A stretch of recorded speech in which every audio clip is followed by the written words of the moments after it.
Thank you so much. First of all, thank you for your endurance to actually return to this room for our final stretch after these 2 days that were full of inspiration. I'm happy to be here, and it's quite an honor to talk after all these very inspiring women that we heard over the last 2 days.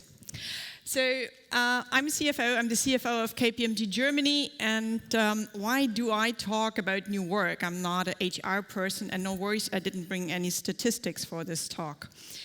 I'm an auditor. I've been working as a CFO for a while, but traditionally I'm an auditor with KPMG for over 20 years.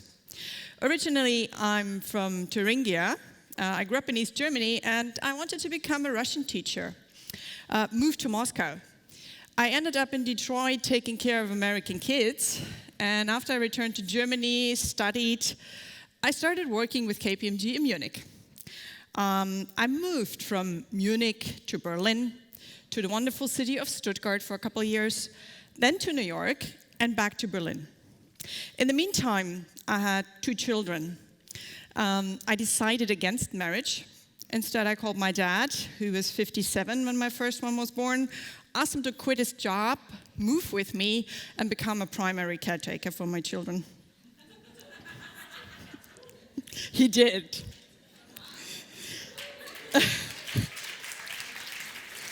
I will forward that applause. So I was a single mom for 6 years, and then I moved to New York, kind of figuring the thing with getting married was done. I was 39 at that year, and I started rock climbing again. I'm a very passionate rock climber. It's the one thing I never want to give up in my life. And in New York, I started rock climbing with a guy that was 8 years younger, came from South America, and I ended up bringing him back to Germany and getting married. So why do I tell you this? Change is my life. One of my biggest nightmares is to be bored. I was very bored when I was a child, so I never want to be bored again. And change is a thing that inspires me. It helps me grow, and it helps me push my boundaries. So today is going to be a bit about motivation and encouragement for what's coming up in new work. Over the last 4 years, my focus was on the finance organization of KPMG Germany, the digital change of that organization. That's a huge transformation project, and through the things that I learned there that did go well, but a lot of things that didn't go well, I realized that our work environment over the last 20 years has changed significantly. And I want to try over the next 15 minutes to give that a little bit of a frame. So what does it mean, new work? What's the frame for new work? What skills do we need to be future-proof? I will do this through 3 little steps. First, we kind of will look together a little bit, where does that concept come from? And how is it actually perceived? Second, we do a little bit of a time warp through 20 years of the career of an accountant. And third, I want to share with you what I call my new work pyramid. That's a little bit of a frame and a concept on what do we need to be future-proofed. So let's get started. That's the pyramid we're going to explore a little bit more. Nothing is really new. I think everything we kind of picked up on the last 2 days. On the top is the purpose. We need future-proof skills, processes, methods, tools. Everything is driven by change and complexity, and we need to continuously learn and reskill. But how has this all unfolded? Sorry.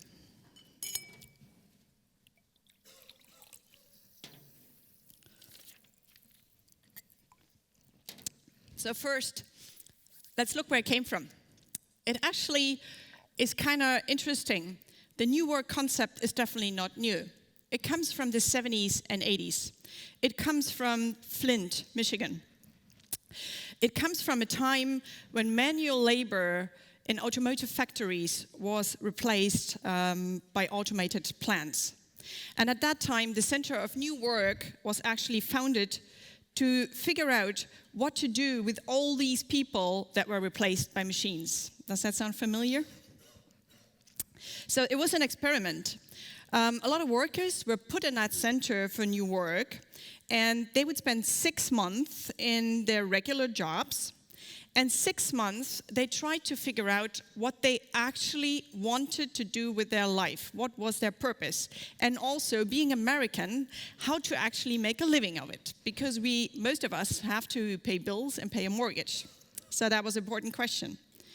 So the key question is, what is it what we want? New work? Question. When we think about new work, we often think about this kind of picture. Like in a hammock, a lot of freedom. Everybody can work when and where, very relaxing environment. The expectation of the millennials is freedom, flexibility, and friends. And my question to you is that your new work experience for what you perceive? Well, unfortunately, reality often more looks like this. Technology made us available 24/7. The work intensity with that has increased, resulting in longer working hours and actually less downtime for us. With high transparency on the work comes often the perception of less autonomy and sometimes social tension. The pressure to be available all the time definitely increases. And multitasking actually made us a lot of times less productive.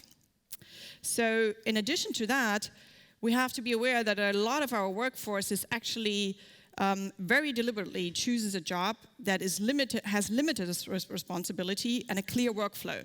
Coming from a finance department, I have quite a bit of a workforce that really likes to come into the office 9 to 5 and has to do a specific task. For this group, we found out flexible working is actually not an advantage. It's a lot of extra pressure. And beware, it's not just a matter of reskilling. It's a psychological issue. People that want to have a definite job that suddenly have responsibility, it's not a new skill. You have to really encourage and motivate. So, but for now, because of all that pressure, we actually see an increase in mental conditions like stress, anxiety, burnout, depression. Everything on that is on the rise. And that results in higher numbers in sick leave, long-term disability, and sometimes lower performance, of course, and less motivation. So before we dig into how we can deal with this, we're going to look a little bit in how it actually unfolded. And for that, I'm going to tell you 3 short stories about my personal experience over the last 20 years. So this is me in 1989, the male version. This is what the picture of a traditional accountant looked like. I myself was very proud that I actually could type in one of these manual calculators that would come up with a roll of paper and come up with a number. So when I started working, we would carry loads of files to our clients. We'd need a moving truck. It increased arm strength and also back problems. But I pretty much had a consistent team. I knew who I was working with. I knew my clients very well. We worked very long hours. But it was focused on one task at the time, the good old days. In 2002, KPMG implemented the first digital tool for our work papers. It was called e-audit. And I know a couple of my KPMG colleagues are here, and some actually might remember that. So what happened? We needed less paper, we needed less files, and for the first time, I could do quite a significant part of my work outside of the office, because digitalizing our work papers meant I could work from different places, which was great because 2002 and 2003 were very hot summers, and German offices usually don't have air conditioning. So I could actually go home and work in a cool place. So that was cool. In 2006, I had moved from Munich to Berlin and started working for our COO. And we were in the middle of a European merger when I wanted to go on my climbing trip to Thailand.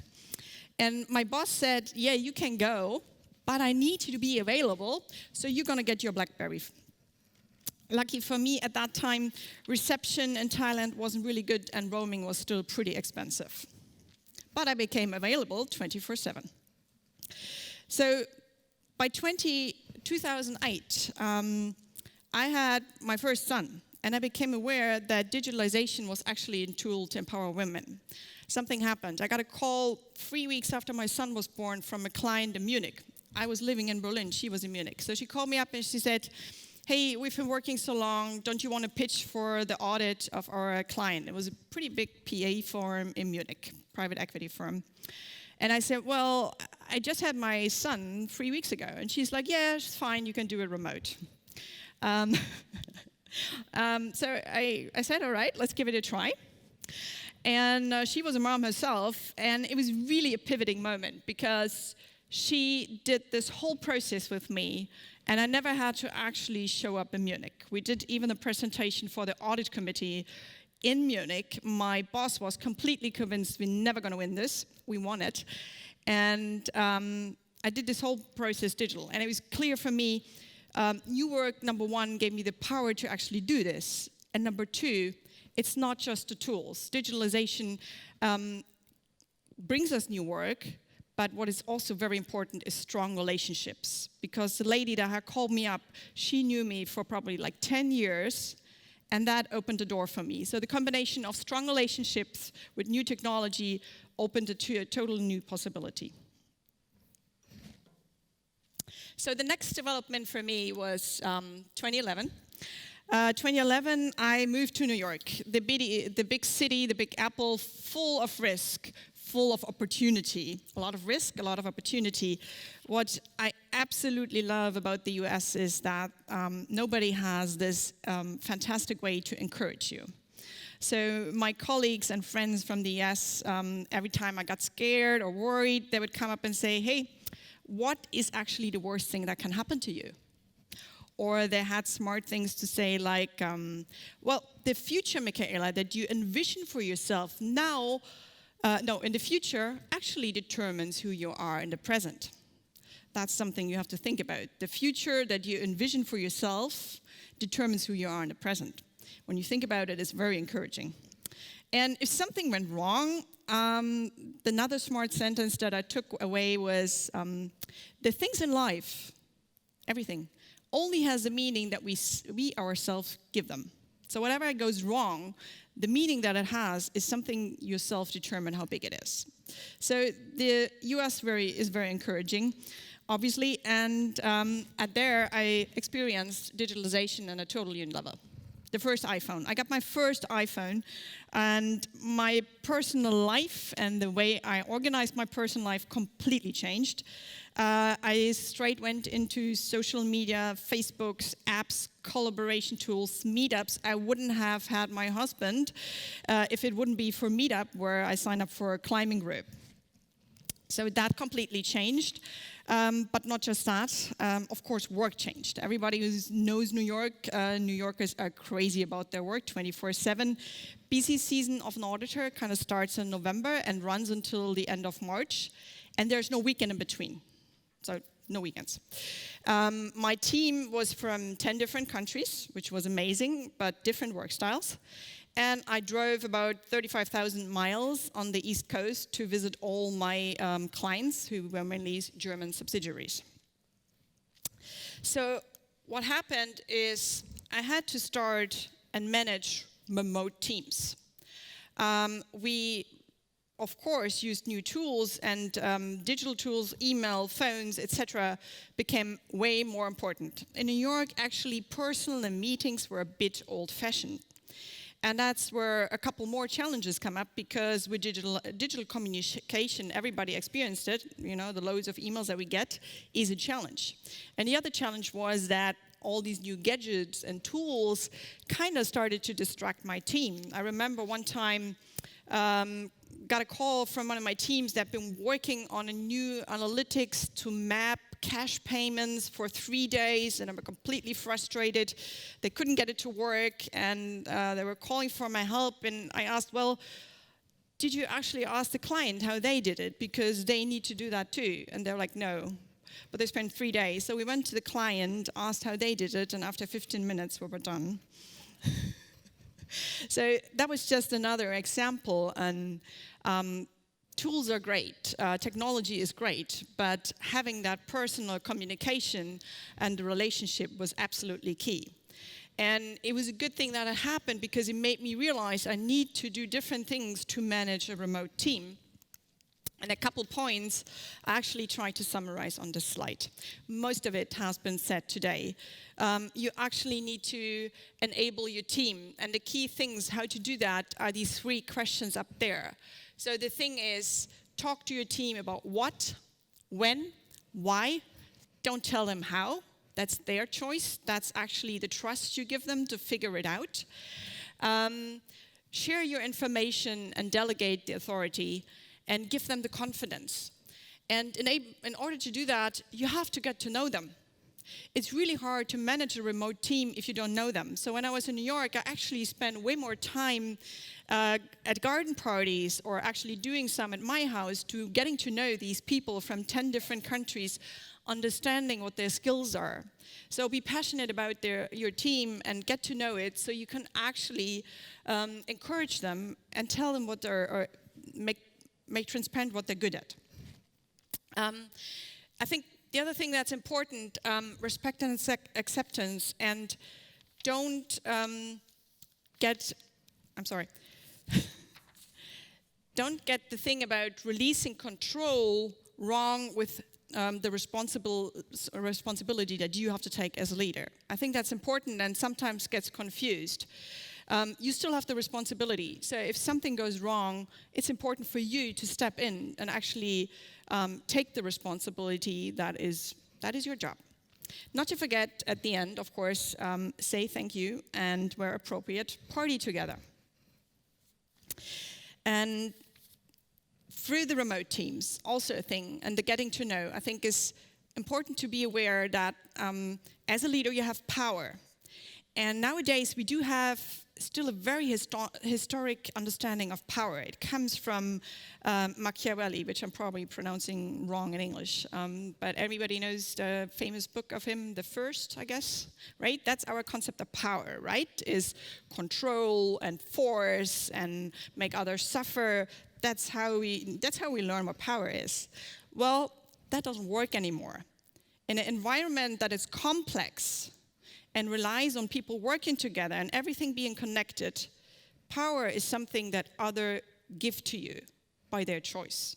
And that's really important to understand when you manage your team. You can be maybe the boss, but if you don't get them to give you the power in a digital world, you cannot be successful.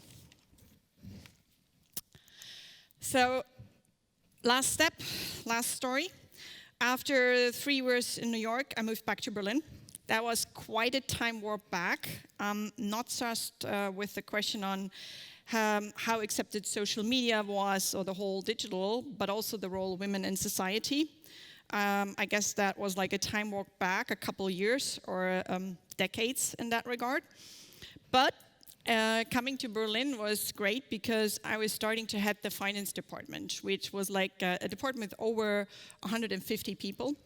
And we had to make sure that about 10,000 people actually received their paychecks every month. So a big responsibility. When I started, our work tools in finance were mainly legacy systems that were over 10 years old. I guess that goes for most of the companies. You know, in your personal private life, you all have iPhones and iPads and gadgets and apps, and then you come into the world of work, and you suddenly work with a legacy system that's 10 years or older. So that was the case. So, but why is that a problem? Well, what I realized when I came to that team is really highly talented, highly motivated people, but they spend a significant amount of time downloading data and putting them into PowerPoint slides. That was the reality. It took more than 50% of the time just to extract data and put it into spreadsheets and send it out. And the actual work of analyzing, they didn't really have time for. And the other thing that I realized was that for some of the manual jobs, the not so interesting accounting jobs, we couldn't find new recruits. Surprise, surprise, the job description for an accountant is not very appealing to the millennials. So these were the 2 problems that we had. And it became very clear that it was time to change. And we changed together. So the finance team and the IT team got together, and we developed our vision of what is the future finance operation for KPMG. We determined on how we wanted to work, and we started our project called Finance 2020. And no worries, I'm not going to tell you in detail what we did there. Just high level, we implemented a new ERP system. We have real-time reporting, so we don't need the PowerPoint slides anymore. We tried some first bots. We automated some things. Right in the middle of it, we also moved into a new office building, which had all the perks of activity-based office concepts. Just a funny story, we had a lot about it today. Well, the first perk you get, guess what, is if you have an open space office, the first thing you get is an increased amount of germs and an increased amount of sick days because of the flu. My assistant is sitting here, and she suffered through that. The good news is, after 1.5 years, your immune system will actually adapt. So with every story, you know, we all talk about digital, and it's all motivating and fun, but nothing comes without things that we have to overcome, and there's a lot of challenges on the way. I won't go through that project in detail, but through that project, I learned quite a bit, and I tried to summarize it in this pyramid to give it a little bit of a frame. I guess the top is the purpose. The new work is all about finding out what you really want to do. It's an absolutely tough challenge. I guess if I would ask you, what do you really want to do? I would probably take like deep breath, and I'm like, okay, that's something I need to think about. So my advice on these transformations is the digitalization and globalization make our work change very fast, and it makes this very complex because everything is connected. So everybody needs an anchor. They need to understand what it is they want to achieve. And it does not always have to be the big life question, not all the time, but everybody should understand why the task they perform is useful. I think that's very important and very motivated. And that is a purpose. That's something that drives us to actually have an impact. So it doesn't have to be the big life question, but please make everybody understand why what they're doing is useful.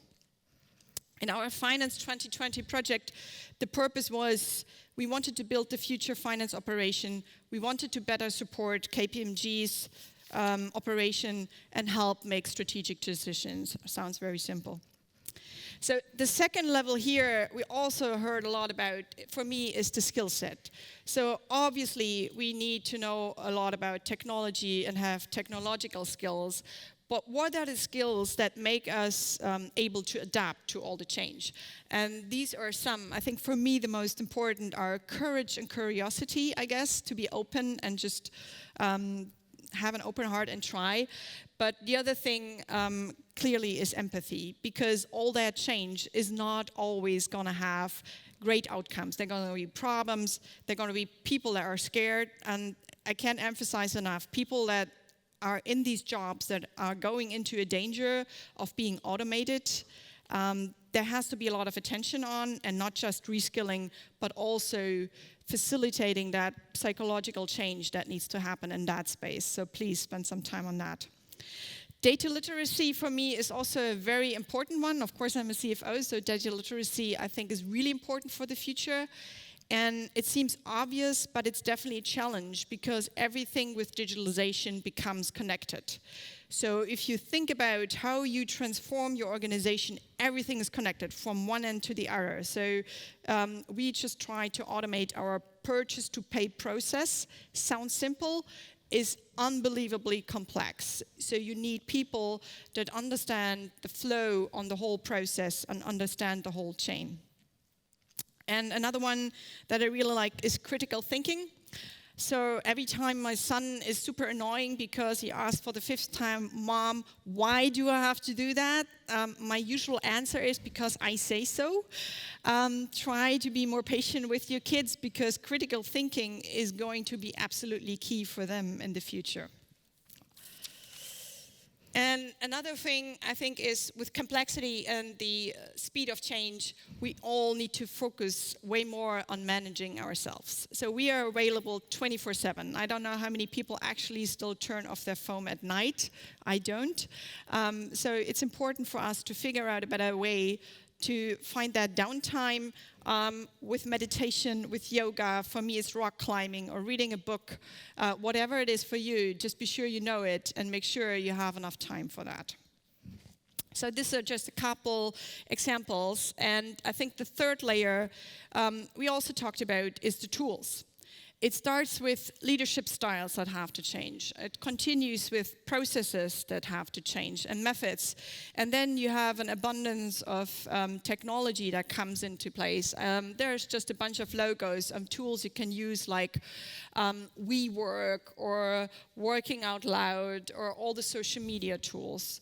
So when it comes to the tool, I think it goes back to the top of the pyramid. Before you choose one, make sure you actually understand where you're going at. So in our project, Finance 2020, for instance, social media didn't play a huge role, but we needed collaboration tools, and we needed a way to actually make stuff transparent. So we choose technology that helped us to actually make processes transparent. Choose Vitally, because with every new technology gadget, I don't know how many tried a new app the other day and realized, ooh, I put a lot of time in that. So all these tools, don't use them at the same time, because all of them, they're going to be time consuming. Make sure you understand what you actually want to achieve and then pick them, but they're actually really fun to try out. So I guess on the top, the three most important things: be confident, be curious, and also be patient. I think the job automation, yes, it will happen. I'm a little skeptical on the time frame. I think we'll need a little more time than we perceive it right now, which is probably good, because we also need time to actually adapt. So just to sum it up, today's work, the new work, is high complex, constantly changing, technology dependent, globally distributed, hyper-connected, and massively collaborative. We cannot really predict on what the new work actually is going to look like in 20 years, but we can build it. We can build the new work. So for me, I guess the last sentence is, let's build a future that surprises us by telling the stories that create a shared vision. Thank you so much.